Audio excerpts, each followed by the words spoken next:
Today we are going to learn how to transform our animation from chunky to smooth and clean animation in FlipaClip. So let us begin. As you can see, this animation is definitely not smooth and definitely not clean. So we are going to be doing a clean up and making it smooth in FlipaClip. Okay, first I start up by doing the two main things that you have to do when you're making this smooth animation, which is keyframes and in-betweens. I've already drawn the keyframes, which you can be able to see at the previous section, which was chunky.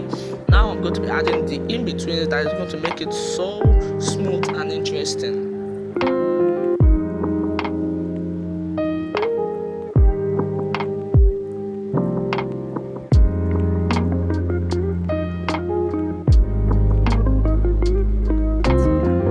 I went on with a little bit of ease in and ease out so that I can be able to make him move from his current position down to the ground in a kind of fast way, but starting off in a slow way. So I made a lot of in-betweens in the part where he's going to stand up, carry his first leg up, like stand his first leg up and hit it on the ground. So I made a lot of in-betweens there so that can be able to make it animation that someone needs.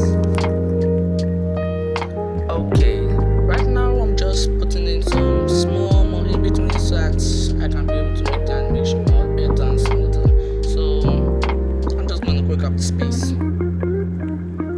Make sure everything you draw is in the middle of the first joint and the last joint, except for some parts of the body.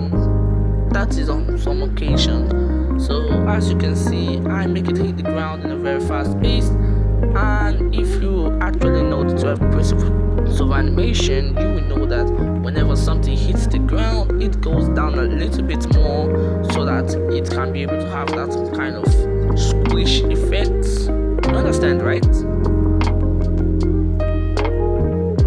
Now that he hits the ground, I want him to come up back in a kind of easy and eased out way, because this isn't an eased out way, it's just a kind of way for you to make things look realistic. No matter what, you need this easy and ease out because it's in your 12 principles of animation.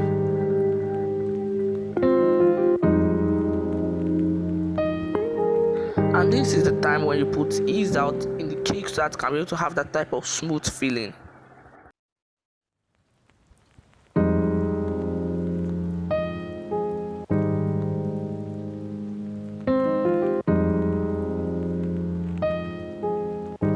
If you want to learn how to do the shockwave, head over to this video about how to do impact frames and you'll be able to learn how to do it easily and fast. On to my next video. See you later. Peace.